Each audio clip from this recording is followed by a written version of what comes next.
What if I told you that one of the most strategically important nations in today's world was written into biblical prophecy thousands of years ago? Not symbolically, not vaguely, but named Iran, known in ancient times as Persia. When most people think about the Bible, they focus on Israel, Egypt, Babylon, maybe Rome, but Persia, it often sits quietly in the background, overlooked. And yet, Persia is one of the few nations that the Bible doesn't just mention, it elevates, because Persia wasn't just another empire. It was chosen, used to shape history in ways that still echo today, and once you see it, you can't unsee it. To understand this, we have to go all the way back, to the very beginning after the flood. After Noah's Ark came to rest, the world was repopulated through his 3 sons, Shem, Ham, and Japheth. From them came every nation, every culture, every civilization, and hidden within that ancient genealogy is the origin of Iran. In Genesis 10, the Table of Nations, we find a name that most people skim past. Madai, a son of Japheth, the ancestor of the Medes. Now that might not sound significant at first, but the Medes would later become one half of one of the most powerful empires the world had ever seen, the Medo-Persian Empire. This means something profound. The roots of the Iranian people are not just historical, they are biblical. They are part of the earliest recorded human lineage after the flood. From the very beginning, Persia was already woven into the story, fast forward centuries, and the stage is set for one of the most dramatic turning points in biblical history, the rise of Persia. At this point, Israel is in crisis. Jerusalem has been destroyed, the temple gone. The people of Judah have been taken captive by Babylon. For 70 years they live in exile. It seems like the story is over, but then everything changes. A new power rises in the east, a king unlike any other, Cyrus the Great. He conquers Babylon in 539 BC, and instead of continuing oppression, he does something no one expected. He sets the captives free. In the opening lines of the book of Ezra, Cyrus issues a decree. The Israelites can return home. They can rebuild Jerusalem. They can restore the temple. Think about that for a moment. A pagan king, a ruler outside of Israel, becomes the instrument of Israel's restoration. But here's where it gets even more astonishing. Cyrus wasn't just a historical figure, he was prophesied. Over 150 years before he was born, the prophet Isaiah wrote his name, not a title, not a vague prediction, his actual name, and God calls him something extraordinary, my shepherd, my anointed, titles usually reserved for kings of Israel.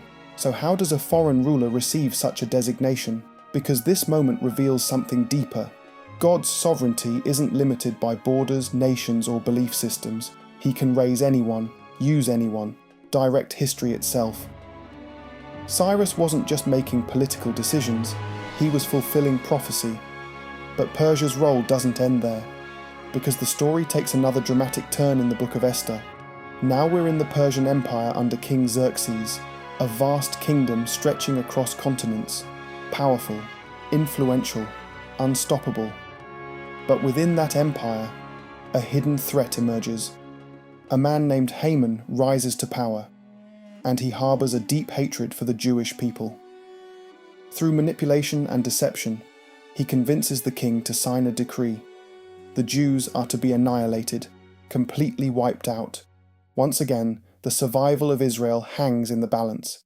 But then enters Esther, a young Jewish woman, an orphan, now Queen of Persia, placed in the palace at exactly the right time. Her cousin Mordecai tells her something that still echoes through history. What if you were made queen for such a time as this? Esther risks everything. She approaches the king, uninvited, which could mean death. She reveals the plot, and in a stunning reversal, Haman is executed, the decree is overturned, and the Jewish people are saved. Once again, Persia becomes the setting, the stage, for divine intervention, not by accident, but by design. And then we move into something even more fascinating, prophecy, because Persia isn't just part of biblical history, it's embedded in biblical vision. In the book of Daniel, we see the rise and fall of empires laid out with incredible precision. Daniel interprets a dream of a massive statue, each part representing a different kingdom: the head of gold, Babylon; the chest and arms of silver, Medo-Persia. Then later, Daniel has his own vision: 4 beasts, each symbolizing world powers. And again, Persia appears. A bear raised on one side, representing the dual nature of the Medes and Persians. Then another vision, a ram with 2 horns, one higher than the other, the Medes and the Persians, charging across the earth, expanding, dominating, until suddenly, a goat appears from the west, striking the ram and shattering its power. This represents Greece and Alexander the Great, exactly as history would later unfold. These aren't vague metaphors. They are precise, layered prophecies mapping out the trajectory of global empires, and Persia sits right in the middle of it, not as a footnote, but as a central player. Even after Persia's fall, its influence doesn't disappear. It evolves, it lingers, and it shows up again, in one of the most mysterious moments of the New Testament, the arrival of the Magi. Wise men from the East, scholars, observers of the stars. Many believe they came from the region of Persia, possibly connected to ancient priestly traditions. They see something in the sky, a sign, a signal, and they travel hundreds of miles to find a child. Jesus, the King of the Jews. Think about the symbolism here. Foreign scholars, from a land once used to restore Israel, now arriving to honor the Messiah, bringing gifts, recognizing what others missed. Even here, Persia is present, still connected, still part of the story. And now, we come to the part that sparks the most debate: the future. Because Persia, modern-day Iran, is also mentioned in end times prophecy. In the book of Ezekiel, chapters 38 and 39, a coalition of nations is described, a massive force gathering against Israel, and among those nations, Persia is listed. This has led many scholars to ask, could Iran play a role in future global events? Is history repeating itself in a different form? The truth is, interpretations vary. Timelines are debated, details are complex. But one theme remains consistent. Nations rise, nations fall, but the overarching narrative continues, and Persia remains part of that narrative. So what does all of this mean? It means that Iran is not just a modern geopolitical player, it is a nation with deep ancient roots in one of the oldest narratives ever recorded.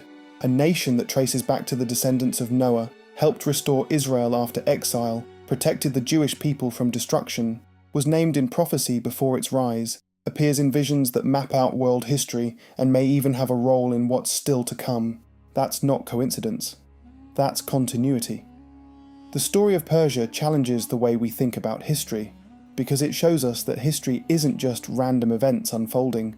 It's structured, layered, interconnected. Empires don't just rise because of power. They rise because they serve a purpose within a much larger framework. And sometimes, the most unlikely nations play the most critical roles. So, the next time you hear about Iran, don't just think politics. Don't just think headlines. Think history. Think prophecy. Think about a story that began thousands of years ago and is still unfolding right now. If you found this perspective interesting, make sure to like the video and subscribe for more deep dives into history, prophecy, and the connections that most people never see.